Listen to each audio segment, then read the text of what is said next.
زموږ استادانو ذکر کوله د ابن بطوطه دا چونکه یو سیاح تیر شوی دی. څوک تیر شوی دی؟ د تمامي دنیا سیل کړي، تمامي دنیا داسې خلک ملاویږي په دنیا کې. بیا غي خپل سفرنامې چاپ کوي، د ابن بطوطه سفرنامه ملاویږي ښا.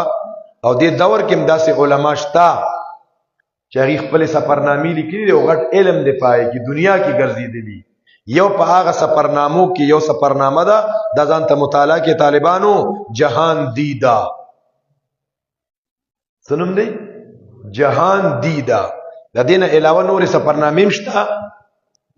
نو هغه ابن بطوطه په 25 ذی الحج 725 هجری دی 36 سال په دنیا کې ګرځېدلې. دی وی زیو جزیره ته لړم، جزائر انډمان. نو الته چې ما وکړه الته یو مسجد جوړو، دغه جمعات نومو مسجد شیخ احمد. وی ما وی چې دی جزیره ته دا اسلام څنګه راغلی دی او دی کې دا جمعات جوړی دا خو ناشنا وته کیسه. دی ما تاسو کو چې دلته دا اسلام کله راغلی دی او دی جزیره ته ځکه دا خو ډیره ناشنا خبره ده. وی مال د اغازه مشران ویل چې زمون په دې جزیره کې ترتیب داو کنه چې مونږ با ارمیاش کې یو جینې د کالو دککا نایو مت جوړه کده جینې نه او بیا به مدلته د دریاب غاړه ترا وستا او پیریان برالو هغه به او تختوله غر کوله به سوزوله به ارسی چکول ټیلی به ورته ورتک. چې دلته د عربو یو تاجر راغی، ور مسلمان دی، سو عالم او مفتی نه دی، مسلمان دی، تاجر دی. مسلمان دی خو چې چرته دی بخپل د دین سرات بخلکو تفریدي. وی د عربو یو تاجر دلته کې راغی، وی غد شپې په یو لار باندې تیریده، دغه کور نه جړه راتله، جړه आवाज. وی ور وړه به چې دا جړه ولیدا، وی هغه وته کیسو کې چې بیګا د زمونږ د جینې نمبر دی، دا بناوي کو او دا به هغه د دریاب خواته وړو بیاو.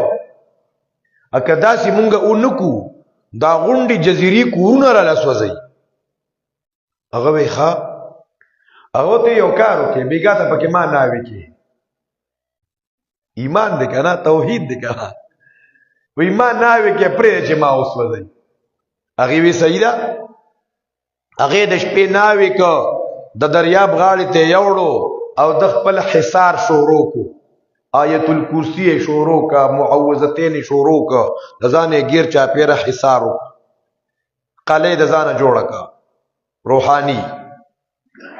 او چې شپشوا پیریان راضی اورونه ورسره دي او د باندې عمله کوي خو نشي راتلی، ځکه د ځانه حصار کړی دی هغه ته نشي راتلی. سار شو دی لړو وته به زه خو ژوند دی را مال او چاغه ګونو اخر کو دي دا څنګه کیسه ده. ورته وی الله مونږ ته ایمان نصیب کړي، مونږ مسلمانان یو او الله مونږ ته دا قران را لېګلې دی، د دې قران مقابله پیریان شیطانان دا نشي کولی.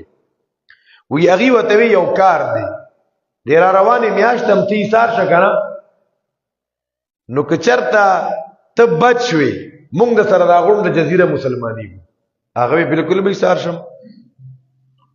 هغه بلې میاشته می سار شو به هغه شانته چلو کو د شپې دا پیریان راضی او اورونه ور سره دي او چې د سار بانک کې دو کنه هغه پیریان او توي شیخ احمد جزیره دې را نخلاص کړ. دا دې سوک او ټول خلک ایمان راوړو او الته جمعات د شیخ احمد په نوم باندې جوړ کو. دا پیریان دا کارونم کوي ښا خلکو ته ګوره چې د قران او سنت خلافی کنه کستا په علاج کیږي او کتاله کوډه منتري معلومیږي او کتاله جادو معلومي بس هغه ممنه. دا مو چې کار پی کیږي او کار پی نه کیږي، کار جایز دی او که ناجایز، د ناجایز کار نه ځان وساته. بعض خلک موږ ته کوډه منتري معلومیږي کته ته معلومیم کې هوته په د ایمان نخلاص شوي کتبه ما بچا جادو کو چاته میں نقصان اور رسو نو کار خو وکاو تو سره د ایمان نه وته کنه لالا و یوم یحشرهم جميعا پک مرز سے براجم کی اللہ دے ټول لرام الله بو یا معاشر الجن ټولګي د پیریانو پس دا قران نه بغیر کی د سې کی پیریان او شیطانان بری تباہ برباد کی قد استكثرتم من الانس